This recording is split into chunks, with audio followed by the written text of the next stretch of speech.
बिस्मिल्लाहिर्रहमानिर्रहीम। अस्सलामुअलैकुम। मैं हूं असद और आप देख रहे हैं असद इलेक्ट्रिकल।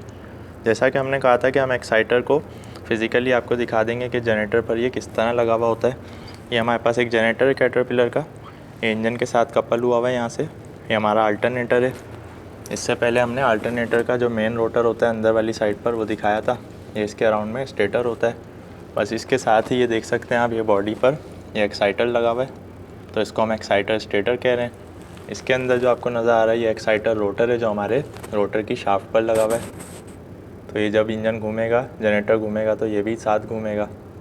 तो ये एक्साइटर फील्ड या एक्साइटर स्टेटर हो गया, ये एक्साइटर रोटर या एक्साइटर आर्मेचर हो गया। ये दो एक्साइटर हो गए। इसके बाद ये हमारा PMG एक्साइटेशन का मेथड यहाँ यूज़ हो रहा है। तो ये हमारे पास परमानेंट मैग्नेट है। परमानेंट मैग्नेट के अराउंड में इसी तरह का एक और एक्साइटर लग जाता है, जिसको हम PMG स्टेटर या पायलट एक्साइटर कह सकते हैं। वो हम आपको अभी दिखा देंगे, वो हमने अभी खोला हुआ है। उसके 4 बोल्ट यहाँ पर इस तरह लग जाते हैं। ये हमारी रेक्टिफायर असेंबली है। कुछ जनरेटर्स में ये रोटर के साथ लगी हुई होती है एक्साइटर के, कुछ में ये इस तरफ लगी होती है बाहर की तरफ। ये कैटरपिलर का जनरेटर है, इसमें बाहर की तरफ लगी हुई है। तो जैसा कि हम बता चुके हैं कि इसके जो 3 वायर आ रहे हैं या 6 वायर आ रहे हैं वो हमारे रेक्टिफायर में आ जाते हैं। रेक्टिफायर उसको AC को DC में कन्वर्ट करता है। ये दो जो वायर आपको नज़र आ रहे हैं ये दोनों हमारे जा रहे हैं अंदर मेन रोटर पे, जो कि 4 पोल का है। वो अभी आप देख नहीं सकते यहाँ से। तो बस ये हमारा एक्साइटेशन सिस्टम होता है। अब हम आपको दिखा देते हैं अलग से, ये हमारे पास खुले हुए रखे हैं, वहाँ से आपको ज़्यादा इसकी जो पिक्चर है वो क्लियर हो जाएगी। ये आप देख सकते हैं, ये हमारे पास एक्साइटर खुले हुए रखे हुए हैं, चूँकि ये ख़राब हो गए थे, ये डैमेज हुए हैं। चूँकि हमारा जो जनरेटर था उसका बेयरिंग डैमेज होने की वजह से हमारे एक्साइटर डैमेज हो जाते हैं, चूँकि इनमें जो एयर गैप होता है वो बहुत ही कम होता है मिलीमीटर्स में। तो ये जो आपको नज़र आ रहा है ये हमारा एक्साइटर स्टेटर या एक्साइटर फील्ड है। तो इसके बस 2 ही वायर आते हैं, ये आप देख सकते हैं। इसके 2 वायर आ रहे हैं यहाँ से निकल के, ये सीधे AVR में चले जाते हैं। इसको AVR सप्लाई प्रोवाइड करता है मैग्नेटिक फील्ड बनाने के लिए। इस एक्साइटर स्टेटर के अंदर जो एक्साइटर घूम रहा है वो एक्साइटर रोटर है, जो आपको नज़र आ रहा है सामने। जैसा कि हमने बताया था कि ये 3 फेज़ की तरह इसमें सप्लाई प्रोड्यूस होती है। तो इसके 3 वायर आ रहे हैं, या तो ये 6 होंगे या 3 होंगे, तो इसका मतलब ये इंटरनली कनेक्टेड हैं आपस में।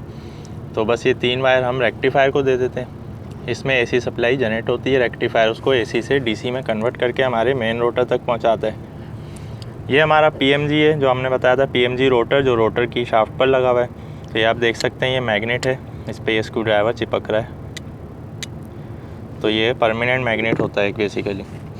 तो ये किसके अंदर घूम रहा है, ये हमारे पायलट एक्साइटर में घूम रहा है। जैसा कि आप देख सकते हैं ये हमारा पायलट एक्साइटर है।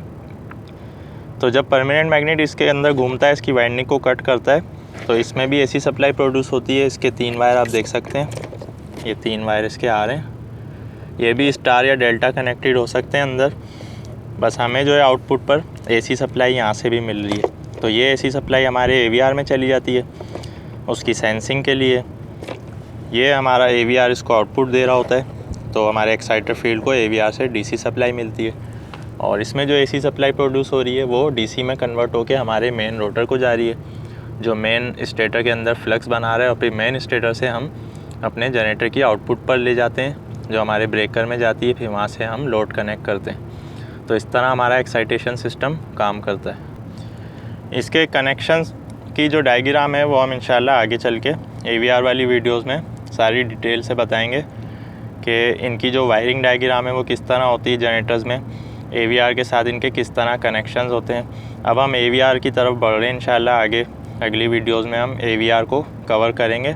AVR की 2-3 टाइप्स जो हैं वो ज़्यादा यूज़ होती हैं जनरेटर्स में, अब हम उस पर बात करेंगे।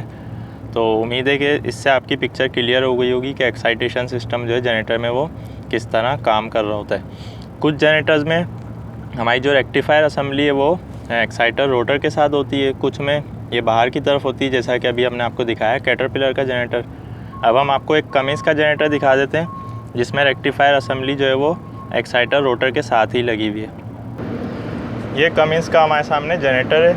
ये आप देख सकते हैं अल्टरनेटर की एक साइड पर ये एक्साइटर लगे हुए होते हैं, तो हमें इसके लिए जाली खोलनी पड़ेगी। तो हमें अंदर से हो सकता है कि आपको क्लियर ना नज़र आए, मगर फिर भी आपको इतना आइडिया हो जाएगा कि किस तरह इसमें लगा हुआ होता है। अब हमने ये जाली खोल ली है। अब हम इसको थोड़ा सा अंदर की तरफ से आपको दिखाने की कोशिश करेंगे। तो बस ये हमारा एक्साइटर फील्ड सामने लगा हुआ है जो आपको नज़र आ रहा है, एक्साइटर फील्ड के अंदर एक्साइटर रोटर घूम रहा है। उसी एक्साइटर रोटर के साथ ही इन्होंने रेक्टिफायर असेंबली दी हुई है और ये रोटर की शाफ्ट से मेन 2 वायर आ रहे हैं जो हमारे रेक्टिफायर के आउटपुट पर लग रहे हैं। इसमें PMG एक्साइटेशन नहीं है, तो ये हमारा सेल्फ एक्साइटेशन सिस्टम है। तो बस इसमें 2 ही एक्साइटर होंगे, एक एक्साइटर फील्ड होगा या एक्साइटर स्टेटर, दूसरा एक्साइटर रोटर होगा और बस रेक्टिफायर से फिर इसके वायर जो है वो हमारे मेन रोटर में चले जाएंगे। इस तरह ये काम कर रहा होता है। उम्मीद है आज की वीडियो आपको पसंद आई होगी। फिर भी आपका कोई क्वेश्चन है आप कमेंट्स में ज़रूर पूछ सकते हैं। वीडियो पसंद आने की सूरत में लाइक करें, चैनल को सब्सक्राइब करें। नेक्स्ट वीडियो तक के लिए इजाज़त दीजिए। अल्लाह हाफ़िज़।